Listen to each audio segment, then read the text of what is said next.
Hello, everyone. Welcome back to the channel. You may be thinking, man, if only I could set up a home gym, if only there was that one piece of gym equipment I can get, then I'll definitely start training at all or more. Well, I'm here to tell you that before you do all that, you need to watch this video because there is a piece of equipment that you need to concern yourself with before all that stuff. Okay. Now, for me, there were a few times, even though I had this nice setup, where I could not lift. All right, one was I was a charging young lad before high school, and I was too young to lift at the Y. So what did I do? I did a bunch of push-ups because I was like, well, if my bench goes up, I'll be good in football, maybe. And then was college, go Knights, UCF. But my first semester, the gym broke because of a hurricane, and I had to do a bunch of bodyweight stuff in my room, push-ups. I had already gotten into Olympic lifting, but I was like, well, I don't have to squat, so I did a bunch of air squats, Hindu squats too. Now there are arguments saying, well, you can't produce as much tension without weight, right?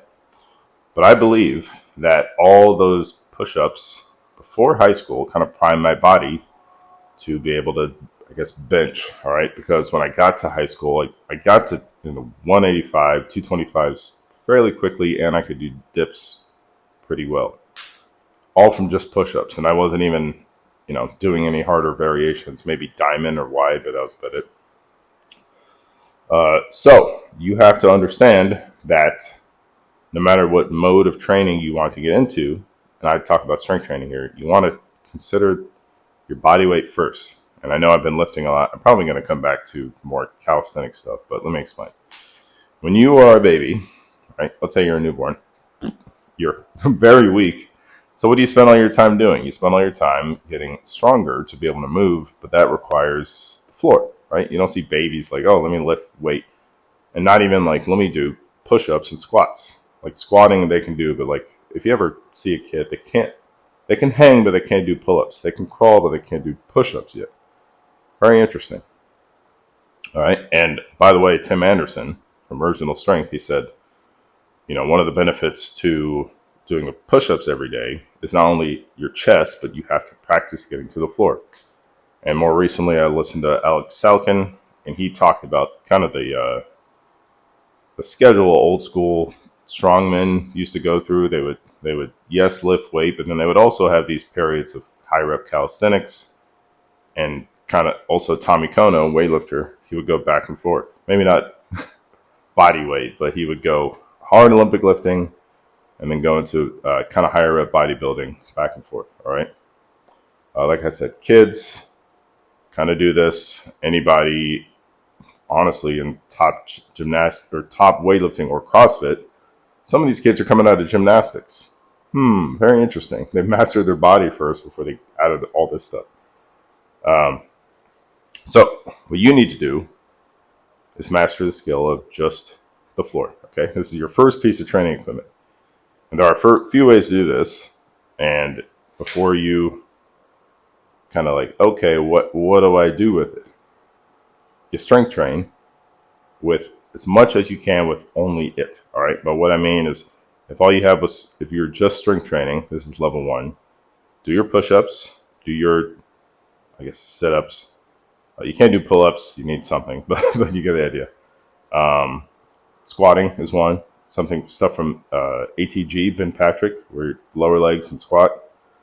Do all that stuff. And even if you are lifting, all right, kind of a level 2, keep the stuff in as an accessory. Like if you're a primary, let's say just power lifter, weightlifter, keep your pull-ups and chin-ups in, your dips, throw in some split squats in there. And then kind of the last phase is just keep moving all day, every day. All right. So I know you don't need a pull-up bar for this, but hang, squat, do your push-ups in a kind of grease the groove fashion. I didn't even mention not needing a gym yet. So go outside and walk. You can jog. You can work on sprint drills first, so you don't pull something, and sprinting. All right. So deal with all that stuff first before you deal about setting up a home gym. I'm going to go through different levels. This is video 1. But your level 1 is to develop the habit. Because I know there's things of like, well, if I had, the sunk cost fallacy, if I had this piece of equipment, it would motivate me to do this. I would argue, I don't know. I think the habits should and probably will come better if you have less barrier to entry. Because if you're searching on Facebook Marketplace and you still can't get this thing, are you just going to keep waiting to work out? Huh? You tell me.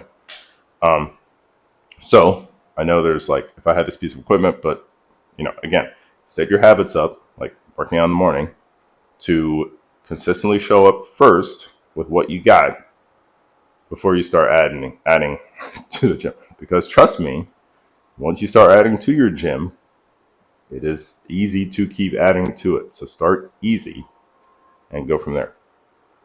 All right, that's it, y'all. Training equipment level 1. The series is starting now, but start with the floor if you have nothing and build the habits before anything else. Thanks for watching. Subscribe and all that. Newsletter, subscribe to that. See ya.